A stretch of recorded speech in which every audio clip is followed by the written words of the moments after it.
Guard.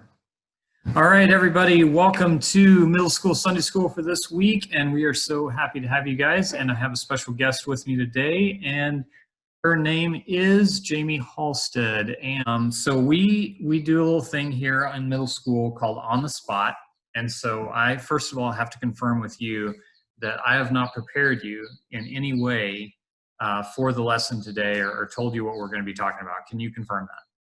I can confirm, which kind of makes me nervous and a little but I'm ready. Okay. All right. So we are going to be talking about the book that comes after Judges, and we're going to be talking. So last week we talked about Judges, and so we're going to be talking about the book of Ruth today, and that's why I'm kind of extra excited to have a female guest on today. I try to mix it up, have male and female. But we are talking about Ruth, which is like, there's two books of the Bible that I can think of that are named after women, and Ruth is one of them. Pretty big deal, pretty small book, actually. It's like 4 chapters. But question for you, do you know anything about Ruth? A little bit, just because of Ruth and Naomi and a little bit of that relationship and stuff like that, but not in like super detail, like. Yeah, who was Naomi? Wasn't her like daughter-in-law? Yeah, Ruth was Naomi's daughter-in-law. And so, it's like you think your life was tough, right? So Naomi, we find out, first chapter of Ruth, first of all, there's a famine in the land. That means there's no food. And so, horrible time. So she leaves kind of where the Israelite people are living. And this all takes place during the time of the Judges, which is all what we talked about last week. And so Naomi heads off to the land of the Moabite people. She lives in Moab. And there, her husband dies. So it's like strike 2, already not nice, just horrible situation. And then she has 2 sons, though, and they both marry women from Moab, so not Jews, foreigners. And then both of her sons die. So it's just like, I try to think about like what it would feel like to be in that situation, and just like I can't imagine. Like I don't know. I think like what would you feel like if you were Naomi in that situation? Well, like devastated. Like every person close to you is just gone. I mean, it's just like, I don't know, maybe even thinking like, what did I do wrong? Like all these people around me are leaving me and all this stuff keeps happening, and probably take it very personal, like that I do something, or am I not doing enough, or very self-inflicted, Yeah, and that was something that people thought a lot back then, was like, if a whole bunch of bad stuff happened to one person, then obviously God is really angry with that person and punishing them for something. And so, yeah, I'm sure that Naomi, thought, had some of those thoughts. And so what does she decide to do? She decides that she's going to go back home to her people. And so she turns to her 2 daughters-in-law, and he says, hey, you guys go back to your people. I'm just, obviously I'm cursed, and I'm going to go back to my people. You stay here with your people. And so one of her daughters goes, and then the other one, named Ruth, refuses to go. And this is to me my favorite part of the book of Ruth. And this is Ruth chapter 1, verse 15. Look, your sister-in-law is going back to her people and her gods. Go back with her. But Ruth replied, don't urge me to leave you or to turn back from you. Where you go, I will go, and where you stay, I will stay. Your people will be my people, and your God, my God. Where you die, I will die, and there I will be buried. May the Lord deal with me, be it ever so severely, if anything but death separates you and me. And that is quite a statement. But it gives you this sense, like whenever I read that, like right away, like what's your impression of Ruth just based on this first kind of thing that you hear about her? she sounds like a family person. Like it would have been very loving and compassionate and just like, I don't know, that's a very bold statement right there. We've talked about this a lot. Paul and I talked about even getting married, like your people will be my people, and just understanding that this is the people who come to love you, especially if you are not surrounded by the people that or are close to or whatever. So it's kind of like, I don't know. I love that about her. Especially back then, like if you were a widow, like you were in trouble, like you might starve to death. Like that's the impression I get from reading the Old Testament, right? Is if you're a widow and you don't have somebody to work and provide for you and represent you in this like kind of male dominated culture, you might starve to death or die or just become really poor and end up begging. And so now here you have two widows, and one of them is kind of young enough to where maybe she could get married again, but the other one is probably older. And so I think that Ruth is looking at her mother-in-law and saying, I am not going to leave you. I'm going to take care of you and not abandon you to what could potentially be a really tough fate. Right here, too, in this passage, Ruth makes a commitment to Naomi's God, which is God, the true God. And so she rejects the Moabite religion, which Naomi's like, go back to your gods. And Ruth is like, no, like your God will be my God. And so she pledges herself at the same time to the one true God who has taken his people, out of Egypt.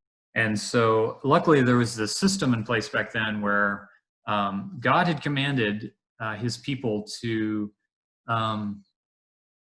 always leave behind or leave a way for the poor people to subsist. And so that would be a lot of times, hey, don't fully harvest your field. Leave some food behind for poor people to come through and pick up the rest of the grain. Ruth says, hey, I'm going to go out and pick up grain off the ground in a field. And I don't know. I think that this is a job that none of us would do here in America. Like we are so lazy. And I just thought, like I know Jamie, you've traveled a lot. Like what are some of the jobs?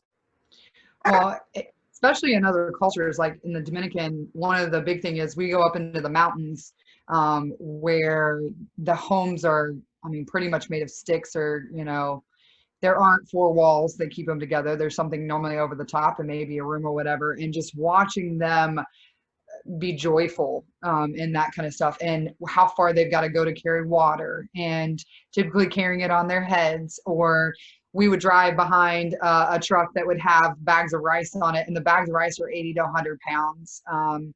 They would farm fields, but they'd have a baby on their back, and so they're not only just taking care of the field, but I'm going to multitask and I have to be a mama at the same time. I have a friend, her name is Johnny D, that's back in the Dominican Republic, and we keep in touch through Facebook.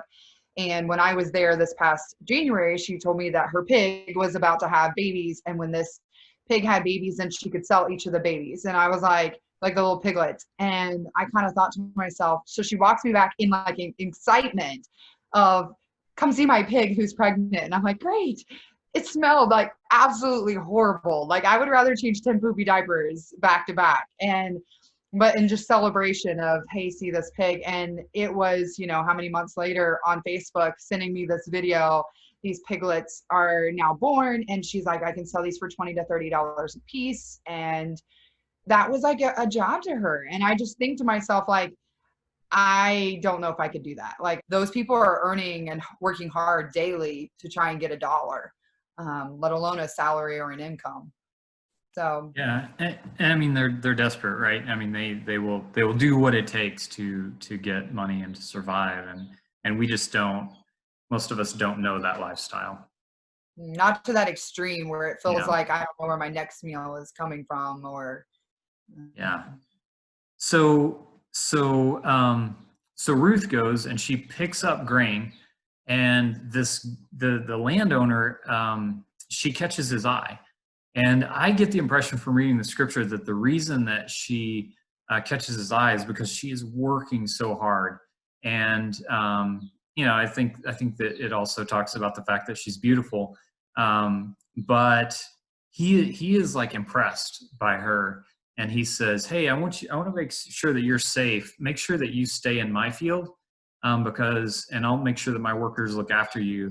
And I don't want you to go to somebody else's field because something could happen. You could be in danger because you're, a beautiful young woman. You're alone." And so he's right away. He's looking out for her, and then he's like, make sure that she has enough grain whenever she goes home.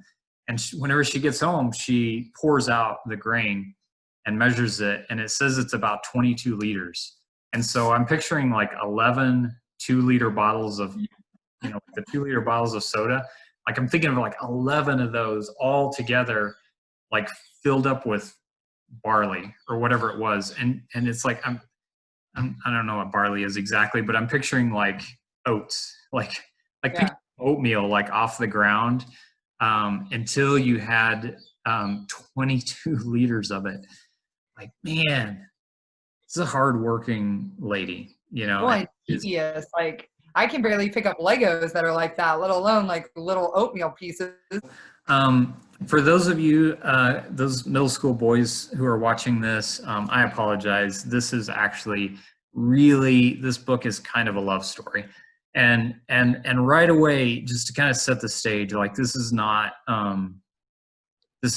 like your High School Musical love story or something where, he's so handsome and she's so beautiful and they just lock eyes and fall in love. Like this is like actually a really good love story, because like right away the impression that you get of him is that he is really protective, and he's an older guy, and at one point he even says like there's better looking people that you could have given your attention to, and she is like such a hard worker and so loyal to her mother-in-law. And in fact, at one point, that's what Boaz, the landowner, says to her is, he says, everybody's heard about you because of the way you have looked after your mother-in-law, Naomi. And that's, again, like, I love this story because they're actually like really good traits that you would look for in somebody to date or to spend time with or to marry.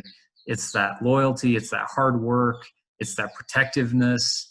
And so I love that about it.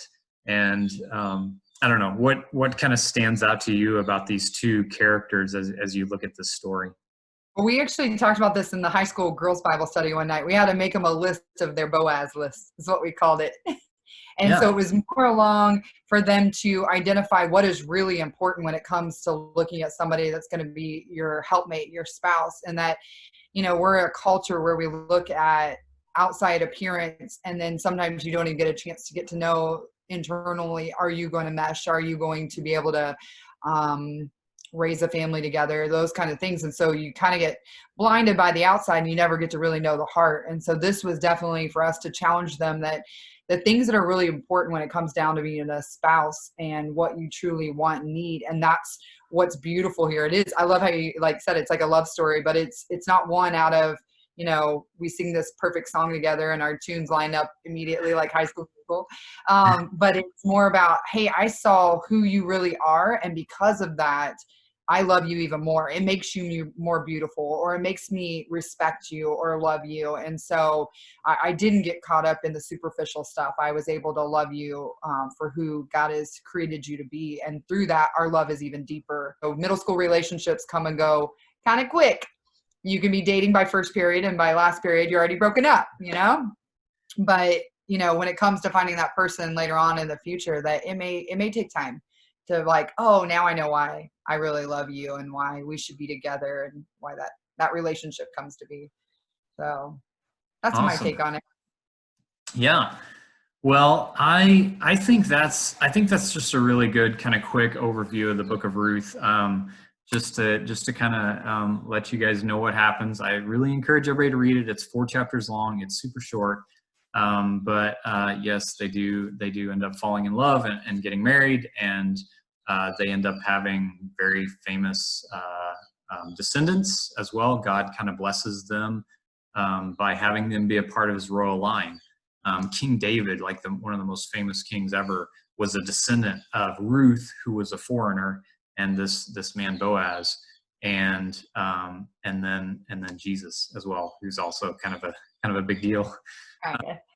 But as we wrap things up, Jamie, I love kind of like just this kind of where this discussion went.